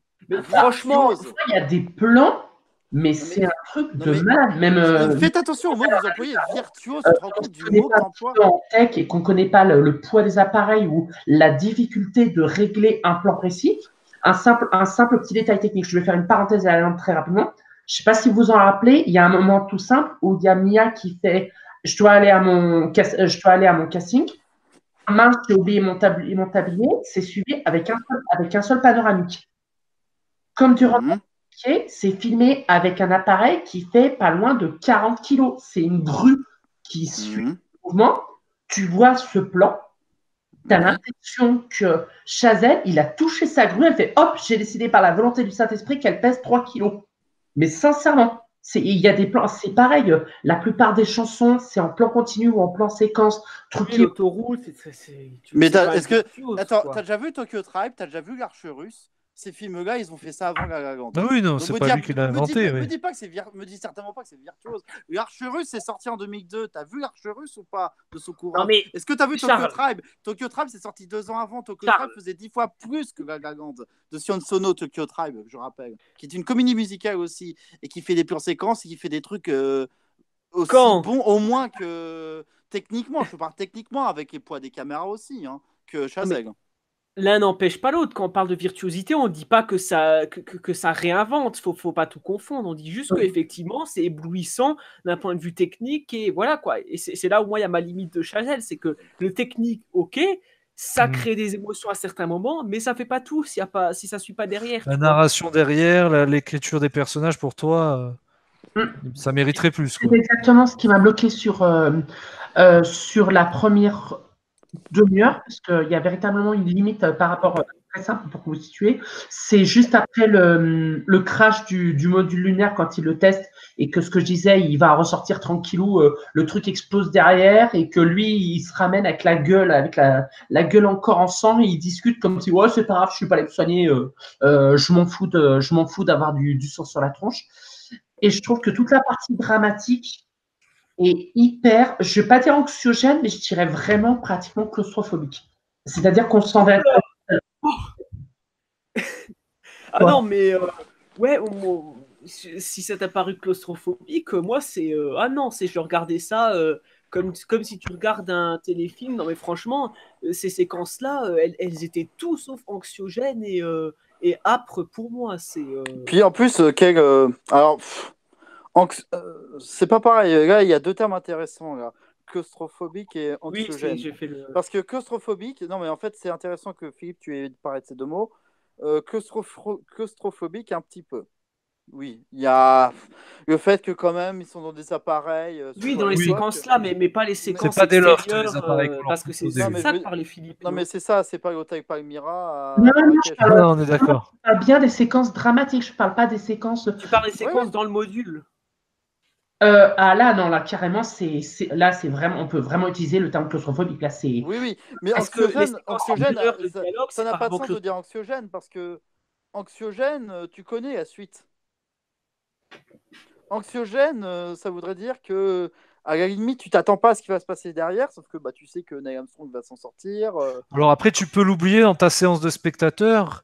Et c'est là où tu te laisses un peu aller devant le film. Pas moi, parce que quand tu connais déjà l'histoire, c'est compliqué. Tu peux te dire, tu sais qu'ils vont mourir à ce moment-là. Je pense que tous les gens qui vont voir le film savent ce qui se passe. Mais oui, l'histoire n'a pas de réel enjeu, c'est le problème. On revient toujours au même truc. Mais... C'est le problème, mais c'est aussi la force du film qui te fait déplacer en salle parce que tu sais que tu vas voir l'histoire du premier mec qui a marché sur la Lune. D'ailleurs, il y avait une idée, quand on parlait tout à l'heure de la NASA, tout ça, il y a une idée de mise en scène qui est hyper discrète, mais que j'ai trouvée excellente. C'est-à-dire qu'on voit depuis le début Neil Armstrong, son collègue, je ne sais plus comment il s'appelle, Eddie, celui qui Eddie, Eddie, ils sont en train de discuter. Et à un moment, il dit, en fait, il y a 2 nouveaux qui arrivent. Et le truc, c'est que au premier plan, on a Neil et Eddie. Et derrière, il y a la caméra qui parle simplement de, ouais, on a les 2 nouveaux qui vont arriver, Buzz Aldrin et je ne sais plus comment ça s'appelle le deuxième. La caméra se tourne vers eux. Ils sont dos tournés et on revient vers eux. C'est-à-dire que c'est là que c'est le moment où tu as un léger basculement. Il est en train de te dire, tu sais qui sont ces mecs, même si tu connais pas l'histoire. Et ce, en un seul plan. Là c'est bien. Là c'est plutôt bien parce qu'à ce moment-là, Buzz Aldrin n'était certainement pas dans les premiers à effectuer la mission. Oui, bien sûr. C'est toujours l'éternel délire de tu fais une mission où tu vas à la guerre, t'en as qui sont choisis d'abord, et puis t'en as qui doivent choisir au cas où, parce que si c'était pas Neil Armstrong, c'était quelqu'un d'autre, évidemment. Hein. Bon, ça, je veux dire, c'est la vie est comme ça. Hein. Bon, mais c'est plutôt intéressant d'avoir montré qu'à ce moment-là, Buzz Aldrin, c'était juste un mec remplaçant, quoi. Et excuse-moi du terme, c'est un connard. Ok, c'est un macho qui raconte des blagues, mais sans l'avoir vénéré non plus. Mais disons que je m'attendais pas à ce que ça soit un abruti comme ça, quoi. Mais je connais moins Buzz Aldrin. Mais la vie de Buzz C'est peut-être Aldrin. une volonté de montrer les monsieur tout le monde, en fait. Même si ce sont C'est-à-dire qu'il montre que même si c'est un héros, c'est un connard avant tout. C'est vraiment... Oui, c'est des hommes. Ceci dit, le choix de te montrer Neil Armstrong les choses les plus personnelles qui lui est arrivé le rendent encore plus accessible. Pourquoi connard? Je sais pas, je le trouve. Je sais plus, c'est amené comment. Par deux fois, en gros, c'est le mec qui dit tout haut ce que tout le monde dit tout bas, ou dit tout le monde dit à haute voix ce que tout le monde pense. C'est-à-dire que en gros, tout le monde dit vous êtes des cinglés ou on va tous crever, et tous les autres se retiennent. Et il est le seul à sortir soit sous forme de vanne, soit sous forme de dialogue, le fait de dire un épisode qui était mal. Et moi, j'ai les couilles de le dire. Oui, dans leur situation où tout le monde fait un peu corporate, on va dire ça comme ça, lui il s'en fout, il le dit, quoi. C'est-à-dire que dans ces milieux-là, il part comme ça aussi. Hein. Oui, non, mais comme partout. Je veux dire, c'est pas être un connard, c'est être réaliste. Oui, mais dans leur milieu à eux, c'est un peu le connard du truc. Oui, non, mais tu fais passer pour un. C'est-à-dire que. Non, mais quand même, dans Charles. le film... Oui. Tu as la séquence où c'est un connard, c'est quand même quand ils sont à l'enterrement, comment il s'appelle Voilà, c'est ça, c'est la séquence de la mort de. Aide-moi, je ne me rappelle plus le nom. Qu'est-ce qui est mort? Ed, je crois. Ed, voilà, l'entraînement de Ed. Et puis à un moment, il sort et tout. Oui, bah écoute, ils ont crevé parce qu'ils ont mal géré la situation. Voilà. Alors que soit on savait pas, ou nous quand on avait vu la scène, on savait que c'était pas vraiment le cas. Donc effectivement, là, à partir de ce moment, moi, je commençais à vraiment détester. Bon, détester, le mot est fort, mais à ne plus du tout apprécier. Rappelle-moi la scène de la conférence de presse quand ils vont commencer à parler d'Apollo. Ah oui, aussi, ouais. C'est après l'enterrement. Oui, c'est après. Ouais, qu'il se met en avant en sortant des blagues auprès des journalistes pour dire ouais, ma femme m'a demandé d'amener des bijoux. Pas une volonté de l'opposer aussi à Neil Armstrong dans l'attitude. Oui, parce que les deux étaient complémentaires dans le travail, mais différents dans nos caractères. Ouais, mais après, c'est pas que je dis pas que je peux pas nier. Oui, c'est un connard, mais c'est-à-dire que vous savez bien que j'aime pas faire des leçons de morale. Je suis pas là à dire. On n'en fait pas non plus le grand méchant de l'histoire, quoi. Non, mais bah écoute, ouais, il a dit ça. Je m'en fous en fait. Tu veux que je dise? Mais moi aussi, hein, ça m'a pas. Non, mais je m'en fous. Si je commence à faire mon SJW en regardant First Man, mais on va pas en finir. Non, mais c'est bon. C'est une attitude en fait de gens. Rarement, tu sais, le méchant corporationniste. Non, mais faut comprendre un truc, c'est que dans ces milieux-là, mais évidemment que les mecs derrière, faut pas croire. Aussi. Mais oui, c'est une compétition. Il faut pas croire que les mecs ils sont derrière en disant oui, je veux absolument que tu y arrives. Évidemment que derrière ils se disent putain, mais si l'autre il est plus là, ça peut être moi qui rentre dans l'histoire et pas lui. Ces mecs-là, et ces femmes-là, ils sont comme ça. C'est humain. Et c'est humain même, c'est tout à fait normal. Même si tu trouves que, même si c'est triste, c'est humain et c'est même super naturel de réagir comme ça. Donc moi je trouve que c'est certainement pas choquant. Et en plus, Buzz Aldrin, en plus, quand tu connais le gars un peu en vrai, il a encore sorti par exemple l'été dernier. En fait, on n'est pas allé sur la lune et j'ai l'impression que c'est un mec qui de temps en temps. Il troll un peu, quoi. Là, je crois qu'il ouais. Ah, mais il est encore en forme, Buzz Aldrin, faut pas croire. C'est le premier troll à être allé dans l'espace, quoi, en gros. Dans un Transformer, quand même. Alors, en plus, autant le choix d'acteur de Neil Armstrong, bon, je comprends, Gosling, la ressemblance est discutable. Alors, autant Buzz Aldrin, bon, l'acteur s'est trouvé. Là, ils l'ont trouvé, par contre. Là, j'ai plutôt été convaincu par le choix d'acteur, mais après, là, c'est purement esthétique. Est-ce que vous voulez d'ailleurs qu'on parte un peu sur Ryan Gosling? Moi, je voudrais juste revenir sur un dernier point par rapport à la mise en scène. Oui. Je voulais votre interprétation par rapport au fait que, comme on parlait tout à l'heure de tic, d'habitude de Damien Chazelle.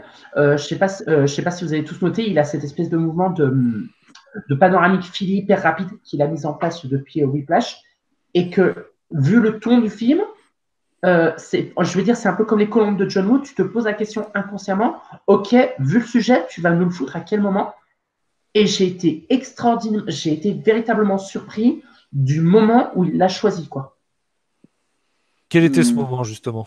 Et ben, c'est-à-dire que, comment il s'appelle? Neil Armstrong presse tellement, mais ne le montre pas ni à sa femme ni à ses enfants, sa valise, qui trie des papiers, et sa femme le suit en plan continu, si je ne dis pas de conneries, à travers sa chambre, à travers le bureau, en lui disant va dire au revoir à tes enfants.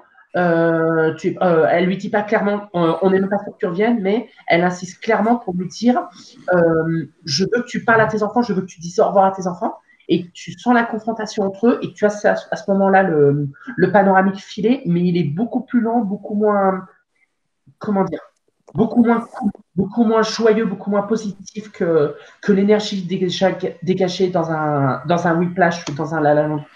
Oui, mais sujet, ceci dit. Oui. En soi, je trouvais que bon, de ne pas avoir parlé du papier qu'avait foutu Neil Armstrong, c'était pas bien. Autant là, c'était plutôt bien de montrer que c'est un bosseur, mais le choix de mise en scène, ouais, c'est pour montrer peut-être un malaise. C'est pour montrer le malaise du gars mais qui veut pas. En fait, ça le fait chier. Ça le faisait chier de dire à ses enfants, bon, on va parler avant que je parte, parce que maman a décidé ça. Le mec, il sent.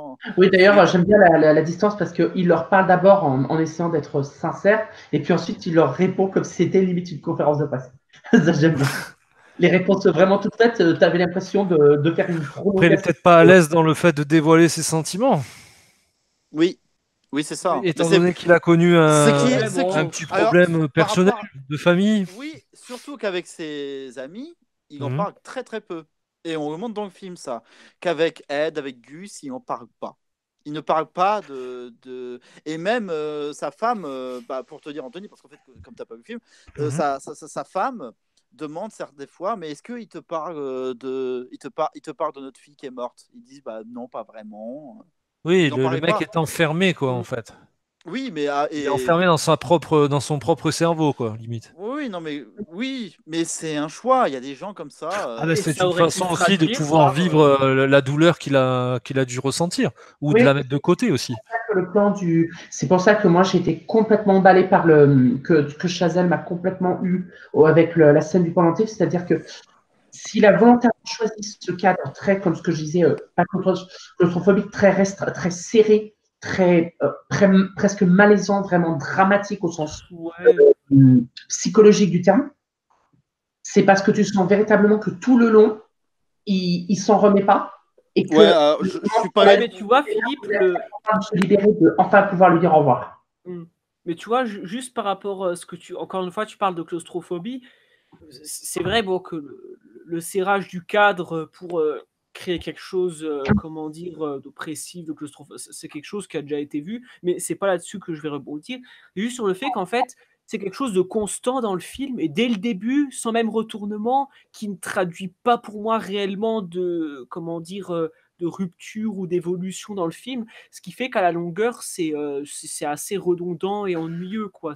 Il fait ça pendant tout le film. C'est moins surprenant par la suite, quoi. Ouais. Disons que je l'ai pris, enfin c'est mon interprétation personnelle, disons que c'est un peu comme une note d'intention de la part de Chazelle pour dire ok, mon personnage, le film s'appelle certes First Man, mais dans First Man, il y a Man, et le First Man en question, on va parler de lui autant que de la mission qui l'a mené jusqu'à la Lune. C'est véritablement ça que Chazelle nous balance dans la gueule au bout de 5 minutes, quoi, avec la scène de l'avion. Oui, tu sais où tu vas, là, oui. Oui, c'est ça.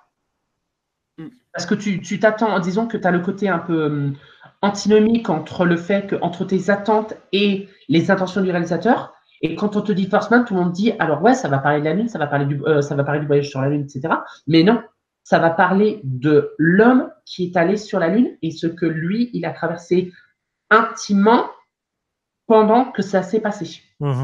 Oui, l'homme de manière complète, en fait. Ouais. C'est ça. Et c'est quand il Ah, se c'était le concerne pari du sur film, l'homme. effectivement. Oui. Ouais, c'est quand il se concerne, comment dire, quand il se concentre sur l'homme et sur on va dire, comment dire, la surface tellurique du film, les passages Mhm. telluriques, que là il y a problème. Mais vu qu'on Et est moins à l'aise peut-être avec cette partie-là. ouais, voilà. Mais vu qu'on est dans la mise en scène et avant de passer peut-être sur le personnage, j'aimerais juste revenir sur un point. C'est parce que moi, je l'ai dit tout à l'heure, il y a certaines séquences qui m'ont quand même assez subjugué dans le film. Ah oui, Et justement, excuse-moi, j'en ai pas revenu oui, là-dessus. oui, voilà, et justement qui sont tout sauf les séquences théoriques. C'est notamment toi, Philippe, c'est pour ça là, que j'ai un peu dit ah, c'est étrange. C'est moi l'ouverture du film avec ce travail, comment dire, de la gestion de la peur, de l'ambiance, de l'expérience et tout. Moi, j'ai trouvé qu'il était très convaincant parce que déjà là, il y a un petit parti pris, mais qui pour moi est assez intelligent. C'est qu'en fait, là, pour le coup, on joue la claustrophobie parce qu'on est restreint dans l'environnement. C'est-à-dire, qu'est-ce qu'il filme? Donc, certes, il bouge beaucoup la caméra, ça lui a été reproché. Bon, en même temps, quand tu filmes une fusée qui démarre ou en vol, Oui, bon, c'est c'est pas stable, difficile. quoi. Si tu le fais Alors, réaliste, c'est un je te peu. reprends juste quand je te parlais pas des plans dans le cockpit, ça, parce qu'entre les plans, comme ils sont ultra serrés, les bruits sont. Ouais, vas-y. Le son, mais alors là, quand on parle de claustrophobie, alors là, on dit accroché à son siège, mais alors là, c'est véritablement ça. Non, non, je te parle, ces putains de plans pour éviter de dire, bon, alors on va éviter de faire des plans trop coûteux et de montrer le côté spectaculaire. Donc, on va faire à la Nolan et montrer l'extérieur de l'avion filmé depuis l'angle le Eh plus. ben justement, tu vois, c'est Depuis ça la qui m'a plu. Et je ferai justement référence à une seconde partie du film qui m'a beaucoup plus déçu. C'est que plutôt que de partir dans le plan large, dans le spectaculaire, dans la décollée, dans presque le Star Wars, tu sais, le space opéra, ou même quelque chose qui est beaucoup plus Oui, mais beaucoup ça, plus organique, épique, quoi. Quelque chose de très serré. Et l'émotion et le stress est souvent véhiculé indirectement ou pour la synecdoque. C'est-à-dire comment c'est véhiculé par le reflet de l'extérieur dans le casque, par le compteur de l'altitude qui défile, Presque qui du monte, hors-champ, qui en fait. descend à une vitesse phénoménale, par les contacts radio qui deviennent de plus en plus, comment dire, pressés et pressants. Et c'est pour ça qu'en termes d'immersion, etc., c'est certaines séquences, moi, j'étais quand même assez cloué. Alors après, c'est sûr que ça reste une, comment dire, une démarche très technique pour le coup, parce que c'est vraiment de la gestion technique, le son, etc., c'est très bon, mais ça fonctionne. Et là où le film, pour le coup, dans ces séquences, m'a beaucoup plus déçu, c'est vers le second moment et même vers la fin, le décollage pour la mission, la mission principale et dernière pour aller sur la Lune, où là, on est sur quelque chose de très large, de messianique. Il y a un moment, il y a Justin Hurwitz nous sort même une valse quand ils sont dans le ciel. C'est quelque chose de très célébré, de très solennel. Et cette scène est la première mission en stratosphère quand ils doivent se raccrocher au module. Le fait qu'il met une musique classique pour illustrer un vaisseau dans l'espace, ça fait très, très, très 2001. C'est exactement ça. Oui, là, je suis d'accord. Oui, ouais. Et puis ça fait très musical, mais tu vois, c'est beau pour faire beau, quoi. Pour moi, il y a dans la cohérence de l'évolution de la focale du film, par focale, j'entends focalisation, attention. Pour moi, ça manque un peu de cohérence, et vraiment, qu'est-ce qu'il va nous dire si ce n'est travailler un peu le côté musical du film, lui qui apprécie tant ça. Moi, je suis un peu déçu. Personnellement, c'est ce que je te dis, c'est-à-dire que le troisième acte, on va pas dire une contrainte de la part de Chazelle, mais c'est surtout du fait que tout le monde avait, on va dire, alors, tu as 2 points. Il faut mettre, les gens s'attendent à voir la scène quand ils vont arriver sur la Lune, donc forcément, il va falloir la montrer, mais à la fois pour vendre le film dans la bande-annonce, mais aussi parce que on peut enfin respirer, parce que jusqu'au bout, je ne sais pas si tu as vu cette espèce de chemin de croix entre les morts, les échecs, comme tu dis, l'aspect claustrophobique, à chaque fois qu'on regarde les compteurs, à chaque fois qu'ils regardent à travers la vue de l'espace. Et là, enfin, tu sens véritablement la libération pour montrer qu'on va marquer une page dans l'histoire, et il l'a complètement illustré, mais au détail près, quoi. Que c'est une étape obligée dans son film, et il a réussi, comme je disais tout à l'heure, à connecter la grande avec la petite histoire. Encore plus avec l'impact visuel quasi obligatoire de cette séquence. Mais qui reste très technique pour moi, tu vois, c'est le problème. T'aurais voulu que pour une scène aussi connue que, même si c'était en vue à la première personne, t'aurais voulu que ça reste hyper cadre, hyper serré pour une scène. Non, mais c'est pas ça que je reproche. C'est pas l'arrivée sur la Lune que je reproche, c'est surtout le décollage et notamment je crois la deuxième ou troisième mission où c'est vraiment pas sur quelque chose de beaucoup moins serré et où pour moi c'est pas très pertinent en fait. C'est pas le passage sur la Lune qui, et je vais revenir là-dessus, c'est pour le coup, Chazelle m'a quand même fortement ému presque à un moment. C'est assez inattendu quand je vous dis que le film, dans sa longueur, est assez ennuyeux et peu ambitieux. Et pour le coup, j'ai envie de dire, c'est presque un petit salopard quand même, parce qu'il joue avec quelque chose qui sort presque une tombée divine, j'ai envie de dire, ça s'apparente à ça. C'est un thème de Justin Hurwitz, le compositeur, qui est joué dans un instrument, j'ai cru comment dire, l'identifier, mais en faisant des recherches, c'est bien ça, le thérémine, qui est un instrument russe très vieux, qui a été construit dans les années 20, je crois, qui imite une espèce de, comment dire, de chant lyrique, mais un peu déformé, l'instrument sur un rythme en 6 temps, je crois, qui est absolument somptueux. Alors, je peux vous dire les titres. La mélodie se déploie dans plusieurs morceaux. Crater, It Will Be an Adventure, I Ought to Be Getting, Contingency Statement, et pas vraiment Moonwalk, mais on est dans cet esprit-là, quoi. Et moi, quand j'entends cette musique, et surtout, aussi quand on est sur la séquence de la Lune où il fait cette espèce de gros panoramique avec la musique en fond, je dois avouer que la musique l'emporte sur le tout et la beauté, on va dire, presque naturelle. Et c'est ça que je reproche aussi au film, de se reposer là-dessus. L'émotion vient, quoi.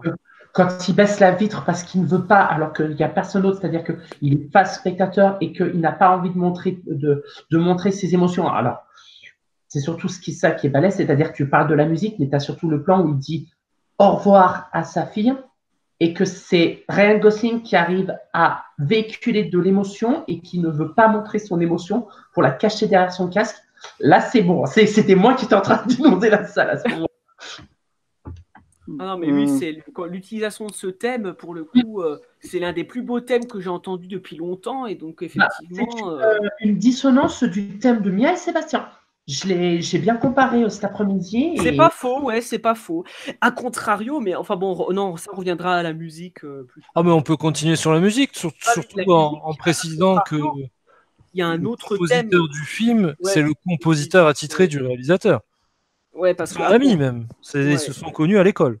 C'est ça. Parce qu'à contrario, peut-être après Charles ou Philippe pourront bondir, mais il y a un autre thème qui est utilisé relativement souvent, qui joue à la guitare, et qui pour le coup est très convenu et fait très,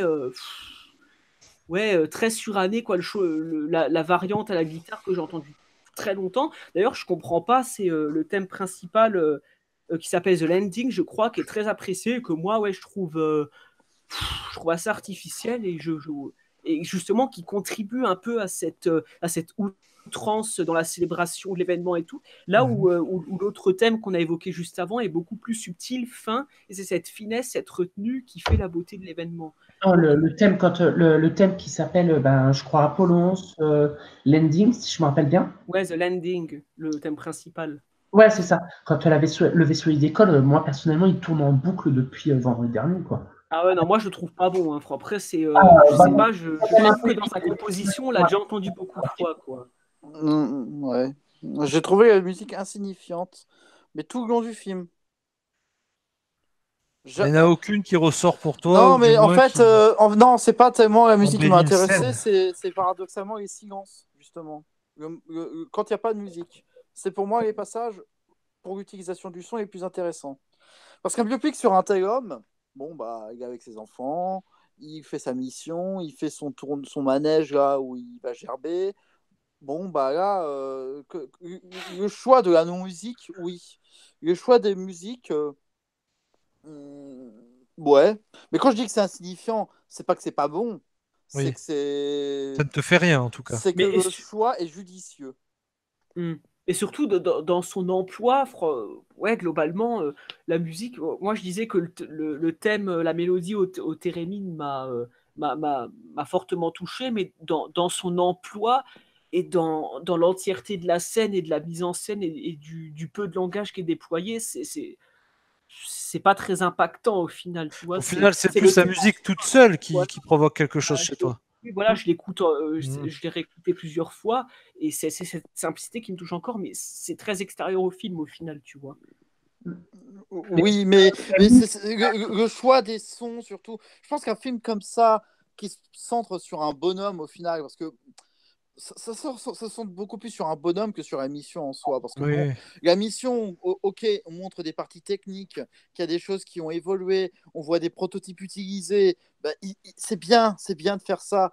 Mais souvent, ces prototypes, ils sont conduits par qui? Bah, par Armstrong. On voit se faire des crashs, on voit faire des choses, on voit. C'est plus ça qui est intéressant. Et le choix des sons, pour moi, pour moi, Chazelle, quand on dit que c'est un bon technicien, c'est pas juste un bon technicien pour utiliser la caméra, sans que ce soit incroyable. Hein. Oui, c'est loin d'être un yes man, c'est même pas un bon artisan. Non mais Chazelle n'est pas un yes. C'est pas ça que je lui reproche pas d'être un yes man à Chazelle. Oui. C'est pas ça, c'est certainement pas que je lui reproche. Je lui reproche de se limiter dans ce qu'il fait. C'est en fait limite pire parce qu'un yes man, bah il a peut-être pas de talent, mais bah il peut pas faire mieux quoi. Bah, au moins il donne son maximum. Lui, il a les capacités, il les exploite pas forcément. Que Chazelle, je sais pas si c'est un grand. Mais bon, moi je suis le genre de mec qui dit aussi que Spielberg n'est certainement pas un virtuose et un grand. Donc bon, forcément, On se rejoint.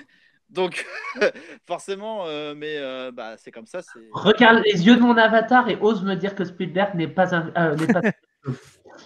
C'est un grand technicien.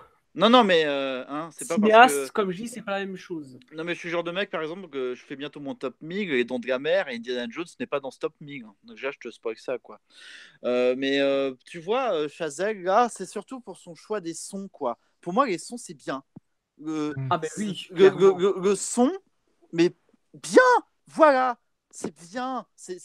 Là, c'est bien. Enfin, le fait qu'il ait peut-être fait de la musique avant, peut-être que ça a aidé.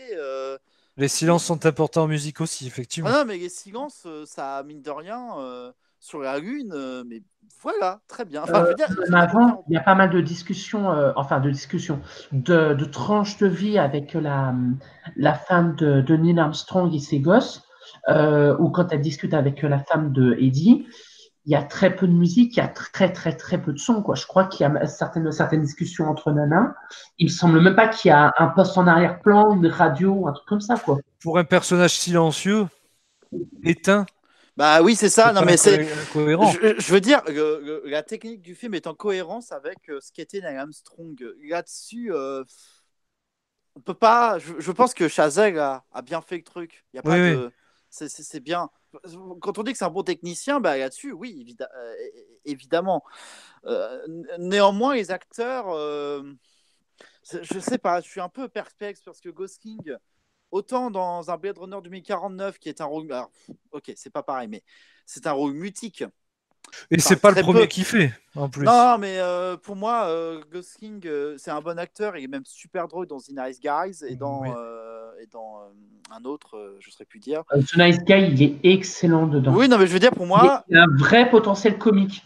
Non, mais pour moi, il est meilleur comique que ce type de rôle. Mais en fait, alors que dans Blade Runner 2049, pour moi, il est parfait. C'est pour moi parfait par rapport à ce qu'il a à faire. Il est parfait. Que dans pour faire Neil Armstrong. C'est oui, bon, ils ont pris de Damien Chazelle, c'est pas le Neil Armstrong historique. C'est-à-dire que c'est pas le biopic scolaire. Non mais attends, Philippe, laisse juste finir Charles, après tu pourras rebondir. Laisse-le finir ça. Non mais c'est pas, je vais pas trop développer dessus, mais le choix est compréhensible. Je vais pas justifier et dire oui, ils auraient pu en prendre un autre. Je te parle de Gosling parce que c'est celui qui a été pris. Gosling, pour moi, justement, le contraire par rapport à ce qui peut être dit d'habitude, oui, il n'est pas assez charismatique, tout ça. Bah, pour moi, justement, il était peut-être trop pour ce rôle. C'est ça le truc. C'est qu'il y a des acteurs comme ça, ils le sont trop, ils dégagent trop de choses, trop de faciès, trop de mimiques, trop de tics, trop de.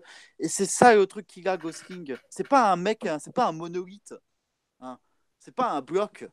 Et il a trop de prestance. Et pourtant, la mise en scène, tu vois, devrait jouer là-dessus. Il y a trop de prestance. J'aurais préféré un acteur plus commun dans l'attitude. Non, mais après, vous savez, moi, que l'acteur soit connu ou pas, ça n'a strictement Oui, oui. aucune importance. Mais dans le jeu, en tout cas. Après, le fait que ce soit s'il y a mon type de femme qui apparaît dans un film, et là, je vais être subjectif et je vais dire, bon, ça peut y jouer quand même, là, je t'avoue. Et là, comme c'est un mec,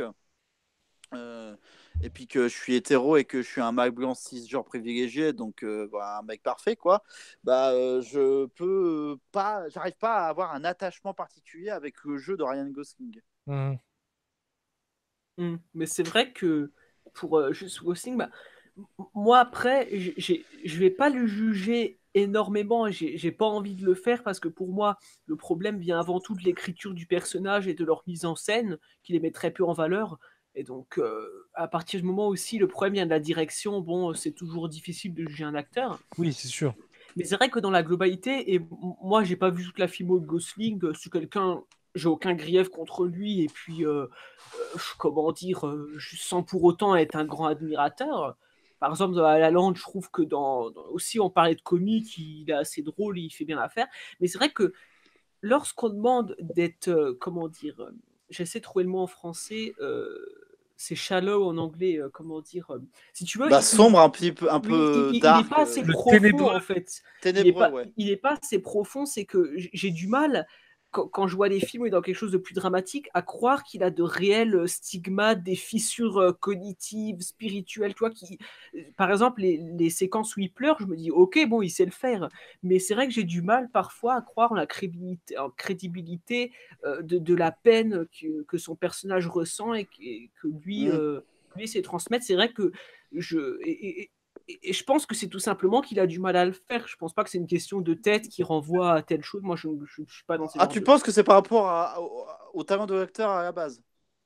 Le talent, je sais pas si c'est talent, mais en tout cas, je sais que dans ce film, moi, je vois qu'il avait du mal à... Parce que je demande pas quelque chose d'emphatique et d'outrancier non plus, hein, parce que ça serait désagréable. Non, de toute façon, il fallait pas. Neil Armstrong oui, était voilà, en certainement plus, pas quelqu'un d'assez outrancier. froid, mais je On va sais pas que dénaturer le personnage, oui. que je trouve qu'il a du mal à être un peu ce quidam qui est un peu triste, je sais pas, c'est... comme disait Charles, il est assez... je crois que tu avais dit qu'il était insignifiant. Je pense que c'est le terme. J'ai pas envie de dire monolithique. J'ai pas vraiment le mot. Non, mais Neil Armstrong était vraiment un mec qui bougeait pas, quoi. Ses pommettes ne bougeaient jamais, quoi. Non, mais sur Internet, j'ai vu qu'un seul mec qui a aussi peu de charisme que Neil Armstrong et vous le connaissez. Ouais, donc on peut pas trop lui reprocher grand-chose, quoi, du coup. Ouais, et puis oui, tu mets Vin Diesel dans un biopic, tu y crois pas trop, quoi. Non, mais je pense que t'aurais mis quelqu'un d'autre que Ryan Gosling, est-ce que le film aurait fait pareil comme ça? C'est vrai que maintenant que tu dis, je pense que tu as un peu raison, c'est puisque Neil Armstrong est quelqu'un de naturel, je parle pas de la vraie personne, hein, quelqu'un de naturellement froid, c'est introverti, qui est très peu expressif. Le problème, c'est que quand tu mets un acteur qui représente vraiment presque la quintessence du personnage médiatique et de l'acteur en tant que profession et en tant que star, c'est vrai qu'il aurait mieux valu, mais ça aurait été un risque de prendre presque un acteur inconnu et qui a un peu la tête de voilà. Là, voilà. C'est ça le truc. Il est là le truc. C'est que. Parce que du coup, tu attends qu'il fasse un tel jeu. Parce que tu vois les autres acteurs. Regarde les autres acteurs. Ils sont pas connus, les autres, hein, ou peu. Enfin, après, ça dépend par qui ou quoi, mais je veux dire. Pas autant que Gosling, en tout cas. Non, mais c'est ça, à côté d'un Gosling, même. Alors, je peux dire, parce que moi, je suis plus trop actu, hein. Bah, tu vois, et non, je fais le premier qui arrive, c'est Gosling. Bon, parce que Blade Runner 2049 est devenu un film énorme que j'ai adoré, tu vois. Donc, forcément, Gosling, d'un coup, il a remonté dans mon estime, alors que dans la même année, il était dans La La Land. Donc, tu vois, le mec, c'était les montagnes russes avec lui en 2017. Alors que ça m'embête un petit peu toujours ces choix de. Oui, ok, il a déjà travaillé avec lui sur La La Land. Ok, Gosling, je sais pas, c'est un peu. Apparemment, c'est une décision d'Universal, c'est pas un choix direct de Chazelle. Non, parce que les mecs, forcément, c'est des prods, donc il faut pas chercher plus loin. Les mecs, il faut une tête d'affiche pour rendre le film. Oui, forcément, oui. Les Gosling, reprends-le. Ah ouais, mais est-ce que. ceci dit, faut parler d'Ireland, mais c'est en rapport du coup avec par rapport au choix et tout. À la base, c'était l'acteur de. C'était Miles Teller. Comment il s'appelle, l'acteur de Miles Teller Oui, qui devait jouer l'acteur de Land. Whiplash. Ouais. Quoi, il devait faire Neil Armstrong? Emma Non. Watson. Non, Mais- La La Land. Il devait jouer dans La La Land. Ah, d'accord. Donc, en fait, voilà, Gosling, c'est jamais. C'est pas le premier choix, mais bon. Donc. Mais c'est le choix le plus vendeur. Mais c'est. Je suis embêté parce que. Putain, moi, je voulais Neil Armstrong.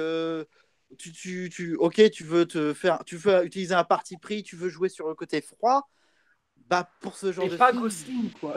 Mais en fait, j'en veux pas à Gosling. Ouais, moi non plus. C'est ça qui me fait chier. Je sais pas si à qui je dois en vouloir, mais donc voilà, histoire de sincérité, que oh là là, Chazelle, c'est incroyable. Non, bah non, parce que la direction d'acteur, même avec la meilleure direction d'acteur au monde, tu pouvais pas enlever du charisme à Gosling. Le problème, c'est que ça y joue sur toute la construction du personnage de ce gars, parce qu'il dégage trop de trucs. C'est ça qui me fait chier.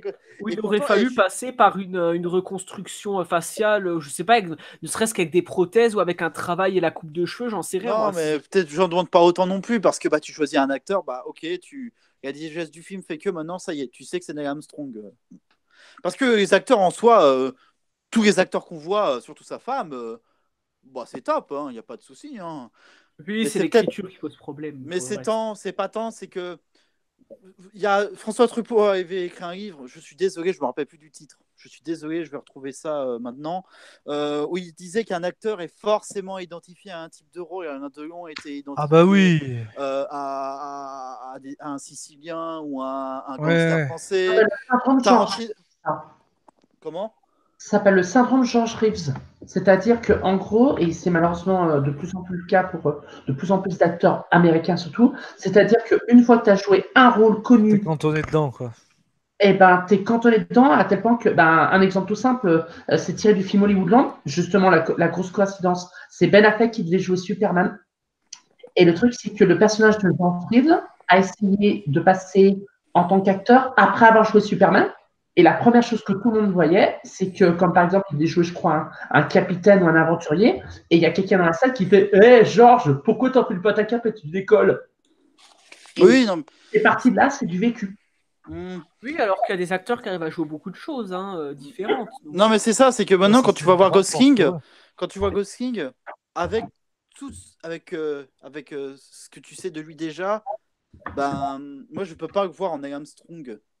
D'avoir pris un mec inconnu, forcément, moi je demande des trucs, mais évidemment que le film n'aurait pas été aussi vendeur si ça avait été un inconnu ou s'ils avaient pris un mec lambda qui avait pas de. Mais tu sais, c'est pas tant qu'il n'y a pas de charisme, c'est qu'il est capable de jouer le mec sans charisme, sans faciès, sans vie. Tu vois, le regard.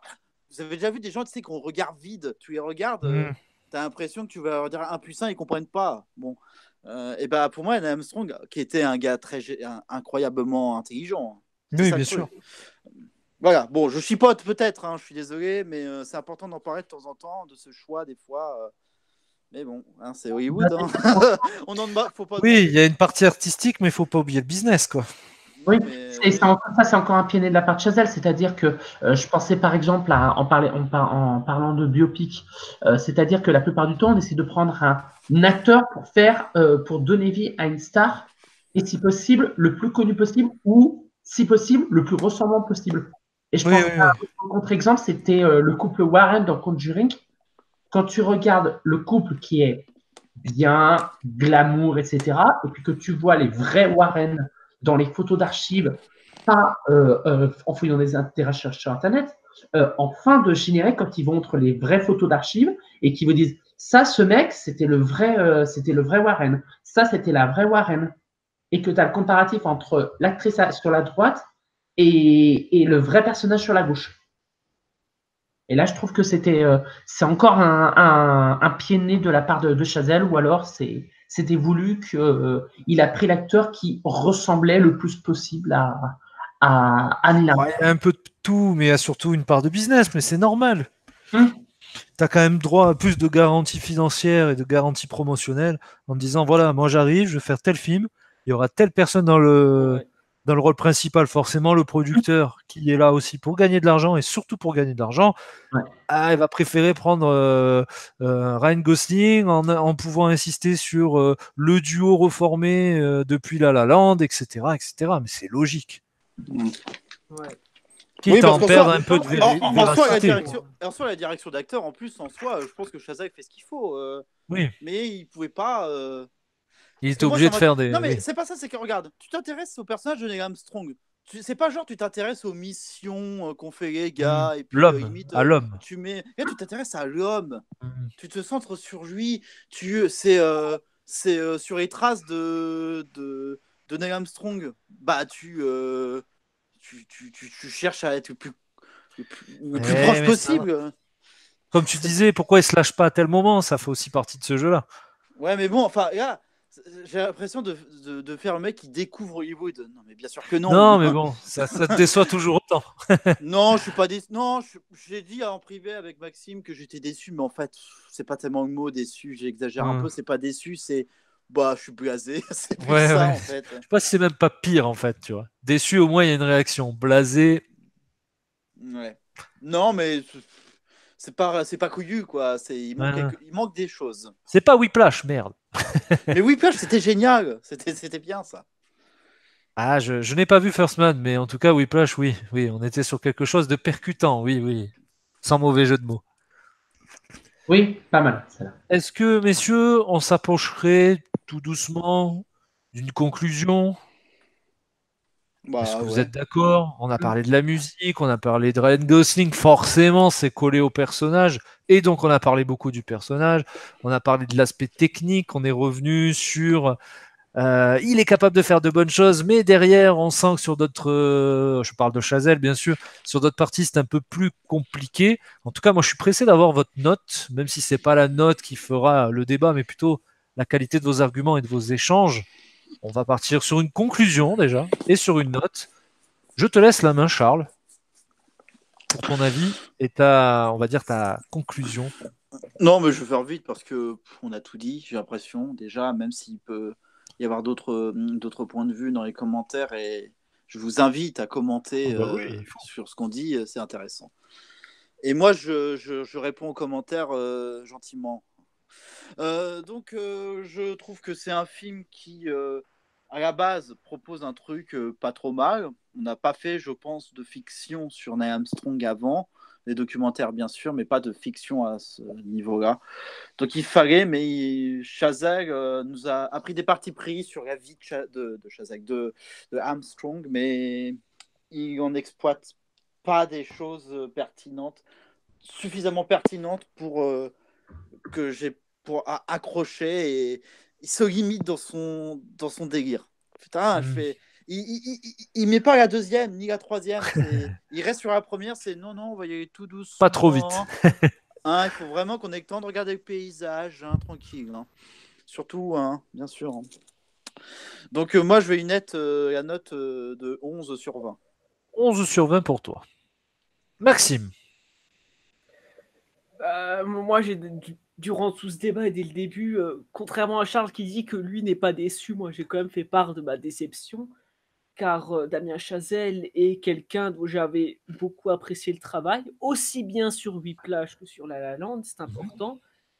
Mais ici, oui, Anthony a lancé l'expression, et je pense que c'est un peu vrai. Il y a un peu de cet aspect film de commande, quoi, c'est-à-dire quelque chose de beaucoup plus balisé, beaucoup plus conventionnel, avec des techniques cinématographiques qui parfois sont réussies dans certaines séquences, notamment celles en immersion, mais beaucoup moins lorsqu'on est sur quelque chose de terre à terre.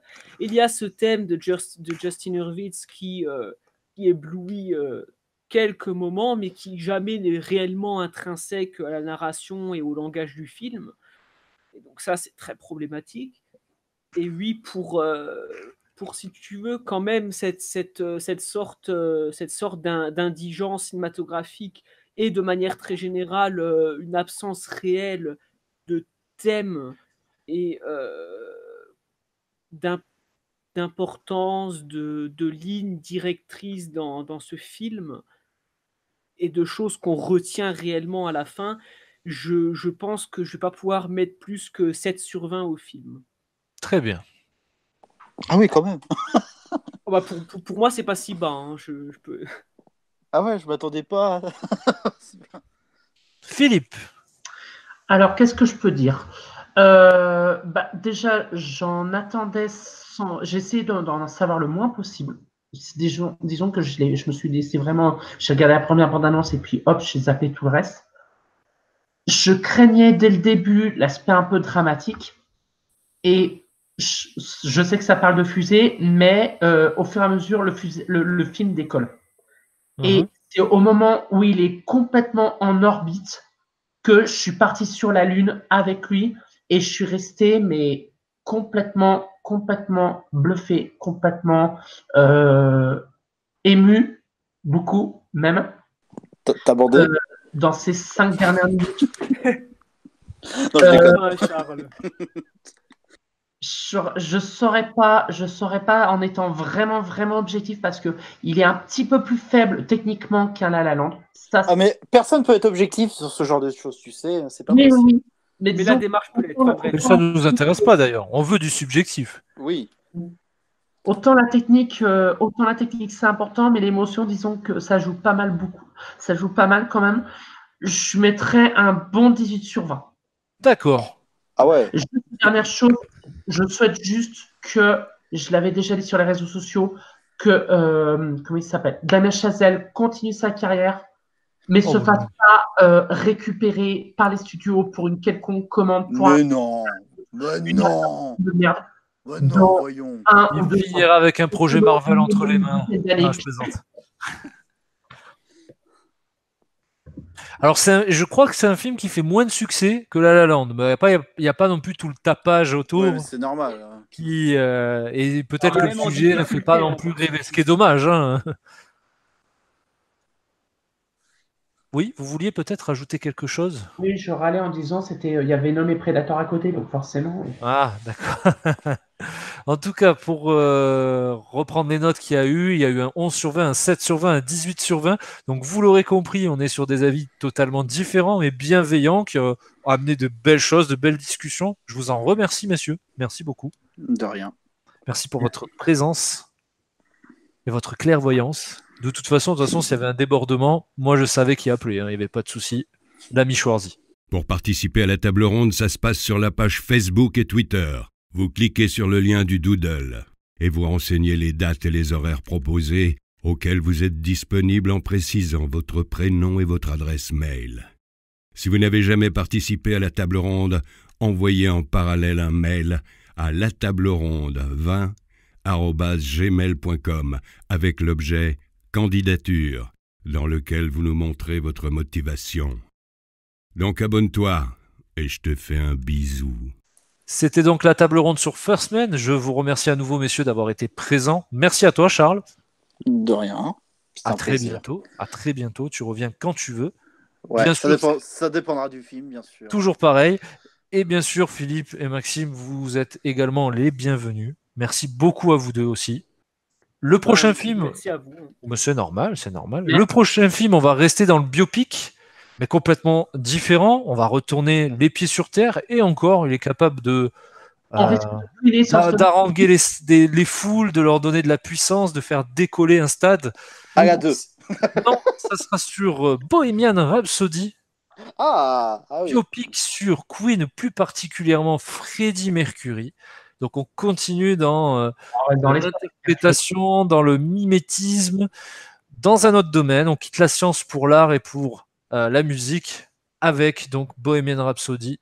En vous disant à très bientôt pour un prochain débat. N'hésitez pas à nous laisser votre avis sur le film du jour, donc First Man.